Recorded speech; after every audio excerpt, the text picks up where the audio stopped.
Leo can. So thank you all for being here. Now we're going to start the second talk of the seminar.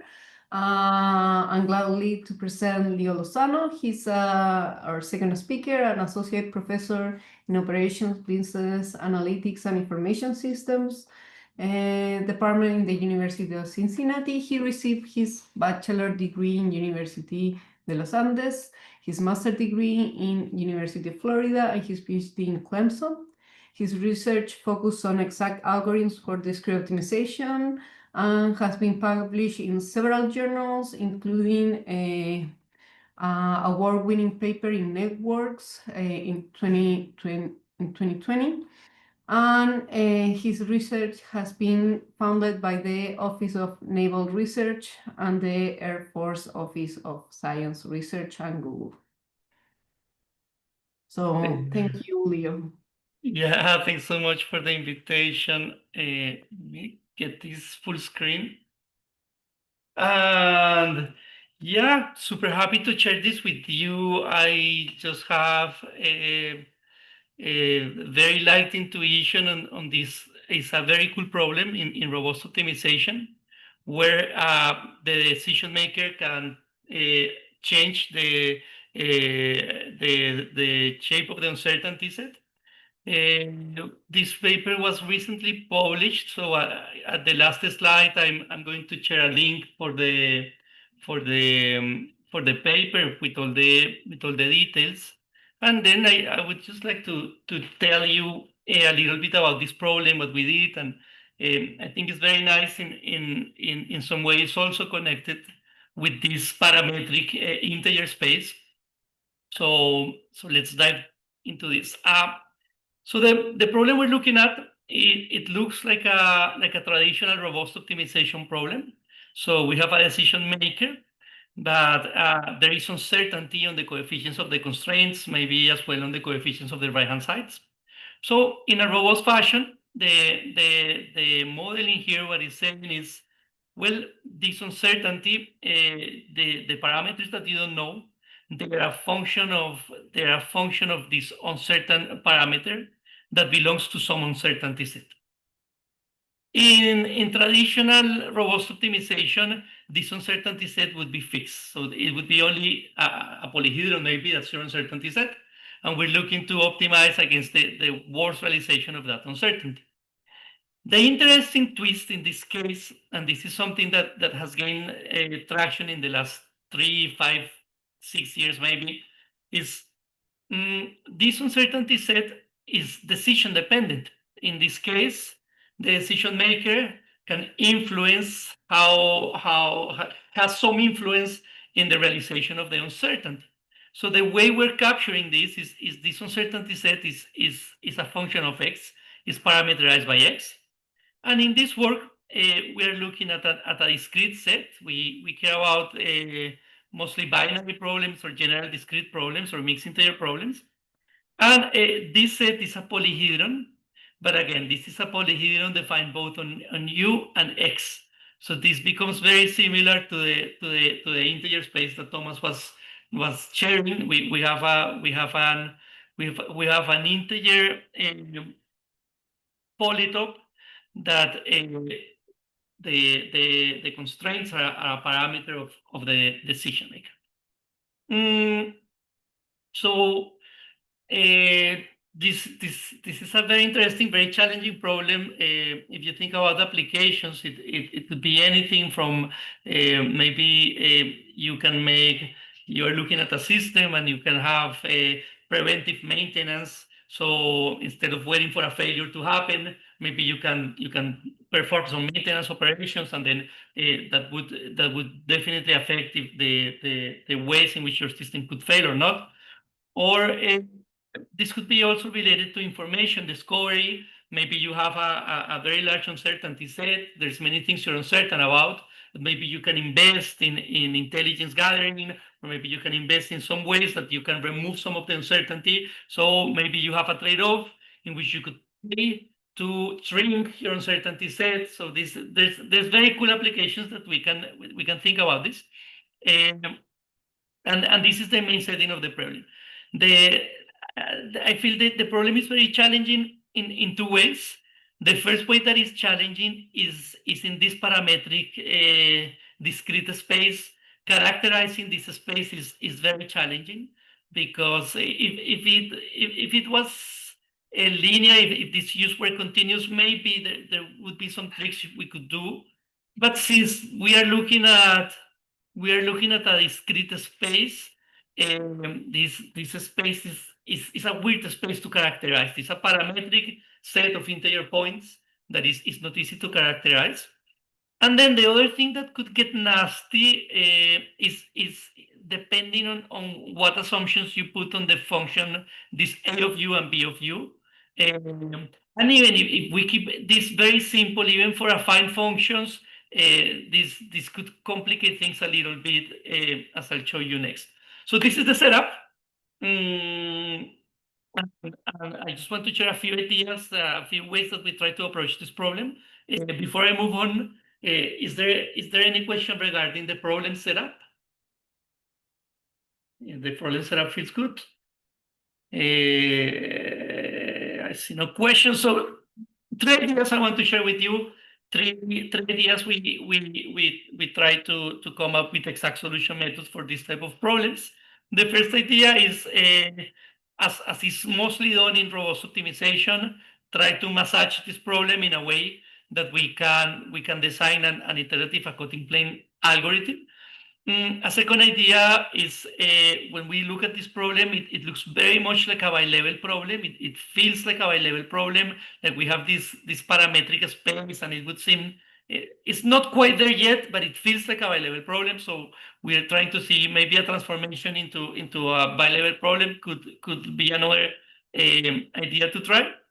And then we do a transformation into a multi-follower bilevel problem, where we try to take advantage of some advances that we've done in the decision diagram community for this discrete type of problems. So that's the 3 main ideas. The first idea then is, what are we going to do to get this into a more manageable type of problem? And here's the core of the trick.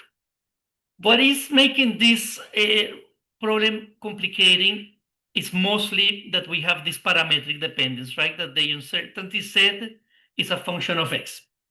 So the trick that we're doing, the approach that we're doing to try to get to a cutting plane algorithm here is, okay, instead of trying to work directly on this space that is parametric, that is very challenging, we're going to look at a very much larger space that is going to be the union of all these parametric spaces. So we're going to say is UR is like all the possible realizations of the uncertainty. If you could look at any possible decision that the decision maker could ever make, what are all the possible realizations that could ever happen?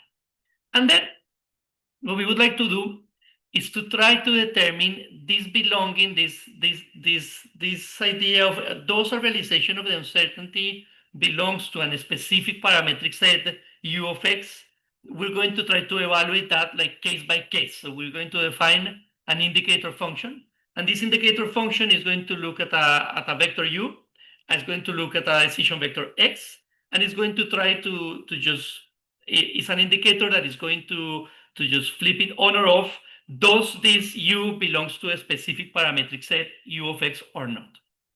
And with this little trick over here, then we can reformulate the problem, and we can reformulate this problem as a problem with, in the mixed integer case, it's a semi-infinite problem, or in the pure discrete case, well, it has exponentially many constraints. But now we can define this problem in terms of the space UR. So we remove the parametric aspect of the problem, we remove it from here. Now, of course, we have to enforce it like individually in a case-by-case basis over here. So what we're saying is, look, we could work the constraints over the union of all the spaces. However, with this indicator function is going to either tell us a specific realization of the uncertainty belongs to a specific u of x set. If it belongs, we have a 0, and these terms disappear, and we need to care about the realization of the uncertainty. We need to care about these constraints. Or if that specific U doesn't belong to a set, then we have this multiplier, and this multiplier is indeed is going to be like a bkm value that is going to deactivate the constraints. It's just I think we were ashamed of using bkms, and it's like, okay, let's put another let's disguise bkms as a mu somewhere in there. But this is a bkm formulation, so these u's are just very large constants, and this is a way in which now over this formulation we can definitely start adding these cuts like in a cutting plane fashion. Of course, as this is a bkm formulation, then these relaxations could be very weak, and the first part of the paper is formalizing these ideas and then trying to see how can we make this as strong as possible, how can we reformulate. We try different approaches and strengthening techniques and reformulations to try to make this work as tight and as good as possible. Okay, so this is a first idea. This would be a first baseline.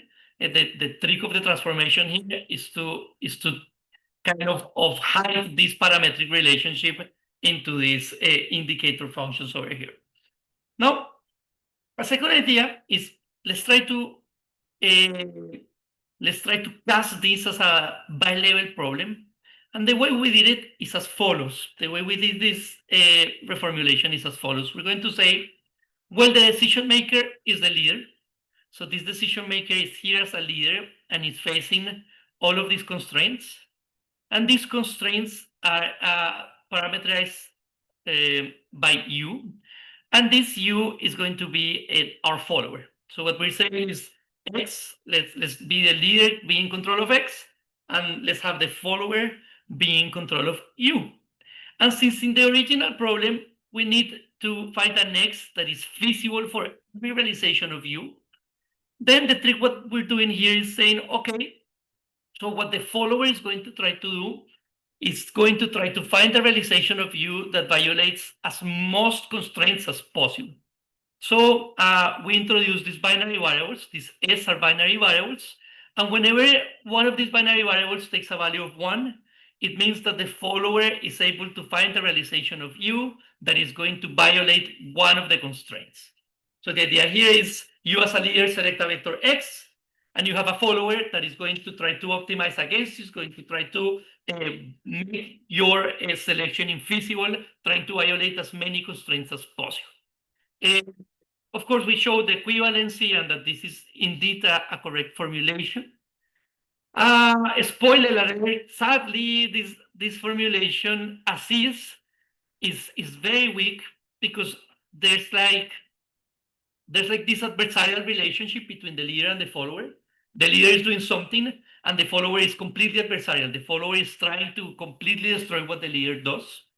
But then when we put these formulations into a state-of-the-art bilevel solvers, the typical relaxation that they use would remove its adversarial relationship, and it becomes a very, very weak relaxation in terms of the bilevel of the bilevel relaxations that they use.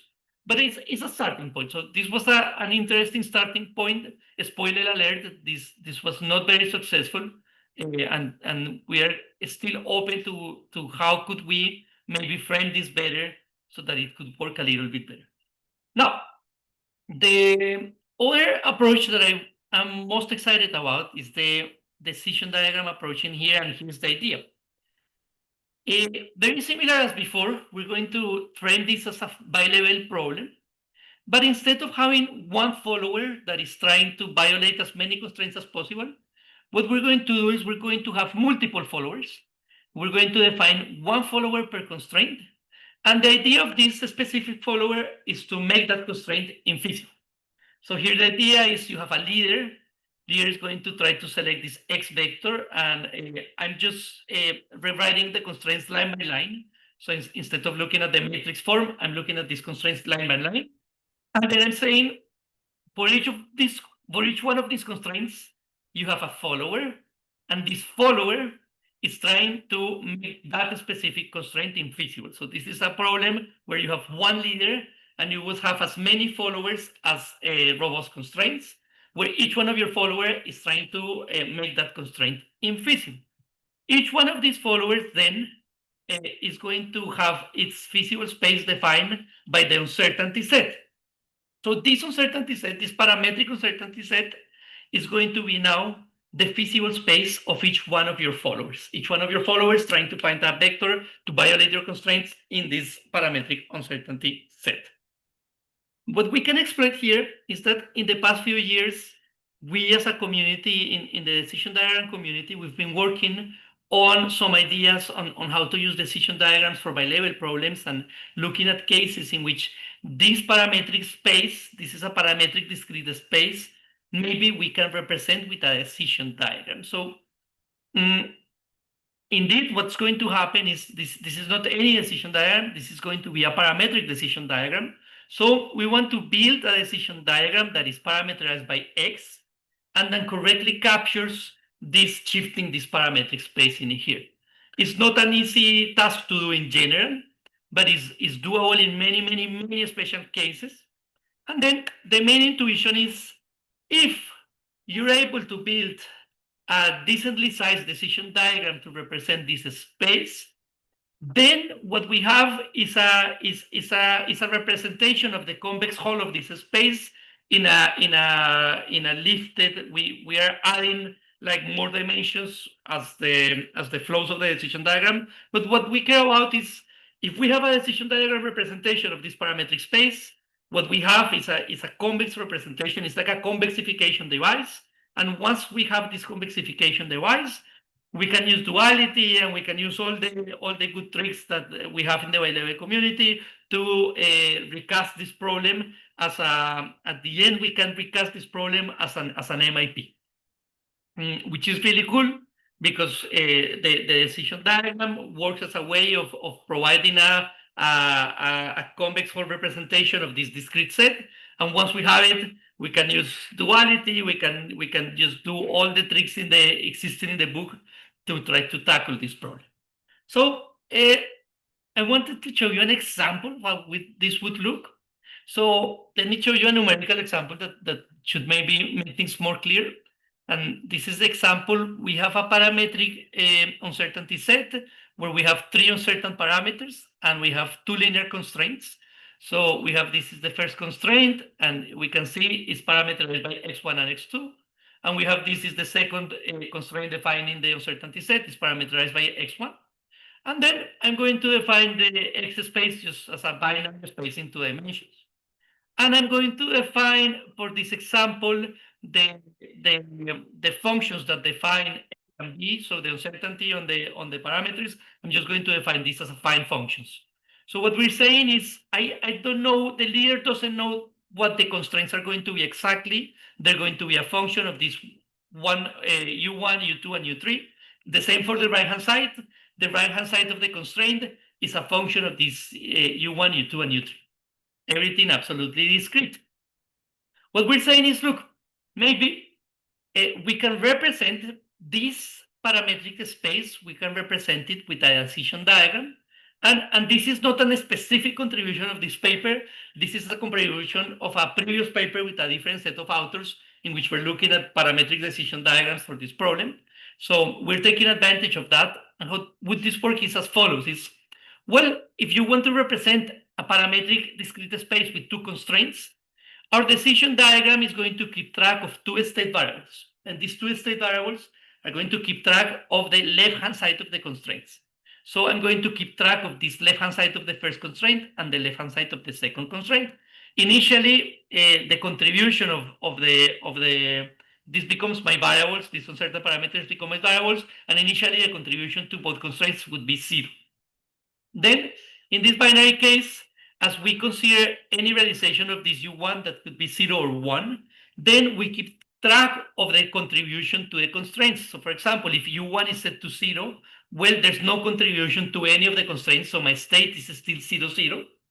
Or if U1 is set to 1, then there's a 1 unit contribution to the first constraint, and there's no contribution to the second constraint. So that's why I get to this state 1, 0 over here. As we keep doing this, then something that is interesting is there's going to be some merging, some symmetries. Whenever the contribution of different paths is the same, it matches. So for example, here, at some intermediate point, it doesn't matter if my realization is 0, 1 or 1, 0, I end up with the same left-hand side. So I end up with the same left-hand side contribution. And then as I do this decision diagram and as I build this tree, what is going to be really cool is that at the last layer, this last layer is going to represent all the possible realizations of the left-hand side of these constraints, right? So I am capturing everything that could happen in terms of the left-hand side of these constraints. And then I can enforce again the parametric nature, only looking at this last layer, and again, only looking at some sort of indicator functions that would say, well, if you give me an X, I can decide if this specific realization of the left-hand side belongs to your set U of X or not. So what the diagram is saying, and in special cases, what we're doing is trying to characterize all the possible left-hand sides and then enforce the parametric relationship, this belonging, this a vector U belongs to a set U of X, again, via some sort of indicator functions on the last layer. I know I'm hand waving a lot, but then hopefully I'm sparking some curiosity, and then you can check the details out in the paper. But what we end up here at the end is, if we are able to build a diagram like this, then we can reformulate this follower problem, this uncertainty. It becomes a longest part or the shortest path on top of this diagram, and then we have this convexification that is going on because of the network structure of the diagram. Downside, of course, in general settings, these diagrams could grow exponentially large. So in a very general setting, this could grow exponentially large. Upside or good news, in some of the most popular uncertainty sets used in the literature, for example, I think one of the most commonly used uncertainty set is the one known as budgeted uncertainty. This budgeted uncertainty is simply like a knapsack constraint. And in that case, these diagrams are pseudo-polynomial, and usually in practice, they are very, very compact. So in many like practical cases, when there's some special structure, these diagrams won't completely grow off the charts. In general, sure. In general, this problem is for sure NP hard, and these diagrams could grow very, very large in size. Okay, how would this work in practice for some numerical intuition? I'm going to show you 3 quick ideas. So the first idea is, okay, let's look at problems with budgeted uncertainty. So this number of constraints in your uncertainty set is defined by this knapsack constraint. And I'm going to compare the 3 methods. This is the column generation, the CG, the code generation. This is MIPS, that is one of the state-of-the-art solvers for bilevel. So this is simply getting our single follower bilevel formulation and put it directly into MIPS.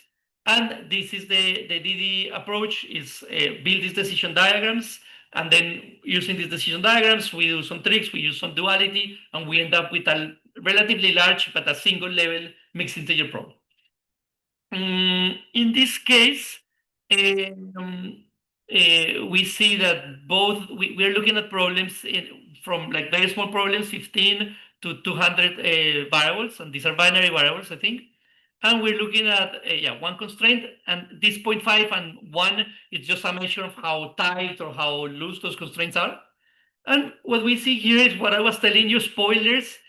Just trying to do a single level by level formulation and give it to a solver. The solver solves like the smallest instances, but it really, really struggles with the largest instances. In this case, the decision diagram formulation is completely solving absolutely everything very, very fast. And the coding plane approach is also competitive. It's solving almost everything. And it struggles to solve a couple of instances when the dimension grows. So we were very happy about watching this, and this is for the budgeted uncertainty set. Then we try to say, okay, what happens if the uncertainty set is defined by more constraints? Let's say that this uncertainty set is a polyhedron defined on 10 constraints. And I don't even show you results for these two approaches. The MIPS doesn't solve anything. And the decision diagrams, the size of these decision diagrams are just crazy large, so we cannot even build them. We run out of memory building the diagrams. So as expected again. But happily enough, our cutting plane algorithm is still able to solve many of these instances. These are like 10 instances per row. It's a struggle sometimes, but within some reasonable limits, it's still solving many of these instances. So we were happy about that. So then, yeah, this is all I have for you today. I am excited about this problem. I feel that this problem setting this is a first approach that we're trying, and it's a very cool problem setting. It brings for the script optimization community. I feel that these parametric spaces. I've seen in the literature in two-stage stochastic, in bilevel, in robust. There's many areas that are facing this type of discrete parametric discrete spaces. And I feel that the main challenge, and I know many of us in this call, we are working on ways of understanding these parametric spaces, trying to find ways in which we can model special cases. And in general, I feel that this is a very cool challenge that is open. And as we learn how to deal with these parametric discrete spaces, that's going to advance the field in many different senses. This is one example in robust optimization with decision-dependent uncertainty that I feel is a very cool area to work. I feel we're doing some ideas in here, and in this first paper, we're getting some intuition on how to maybe start solving these problems. But the problem is vicious, it's very difficult, and I feel there's plenty of ideas to explore in here as well. So yeah, that's what I have. I'm happy also to answer any questions. Thanks for coming. Thank you, Leo, for your great talk. Very interesting. Actually, I have a small question before we move to the break rooms. I was wondering, like you said that, okay, you have like first a bilevel formulation with one follower, and you try like the standard solver for that. But I was wondering, and this is because I'm very ignorant on bilevel optimization, why don't you use the same technique where you have multiple followers and try to solve it directly with whatever technique the current state of the art is for Yeah, this? that's a very good question. The problem is that the state of the art solvers they work mostly for problems with only one follower, starting from there. So if we wanted to use the multi-follower and put it in a state-of-the-art solver, the first thing we have to do is to take the multi-follower and transform it into a single follower. So we end up back at the single follower formulation. So short answer is with the standard solvers, they still don't have the capability to deal with multi-follower out of the box. So they deal with single follower. And a second idea in there that some people might ask is also we had to do some simplifying assumptions with respect to these functions, because most the two state-of-the-art solvers that we know, they only deal with linear functions. And so we had to fix this as a constant. We fixed the A as a constant, so we removed the dependency here from U, and we set this B of U as affine functions. So we had to be careful to maintain this within at least like linear or quadratic. I think we ended up here with some quadratic terms. And before we put them in the solver, we had to linearize that quadratic terms with a standard McCormick or something. So yes, we have to massage these problems a little bit to put them in the state of the art. And I feel that that's also why this state of the art solver is struggling so much, because the starting formulation is weak. And then as we have to do all these tricks, and we have all this multiplication of binaries, and we have to linearize them, and at the end, what the solver is getting is a very weak formulation. Okay. Okay, great. Thank you for the answer. So I think we can now move to the break rooms.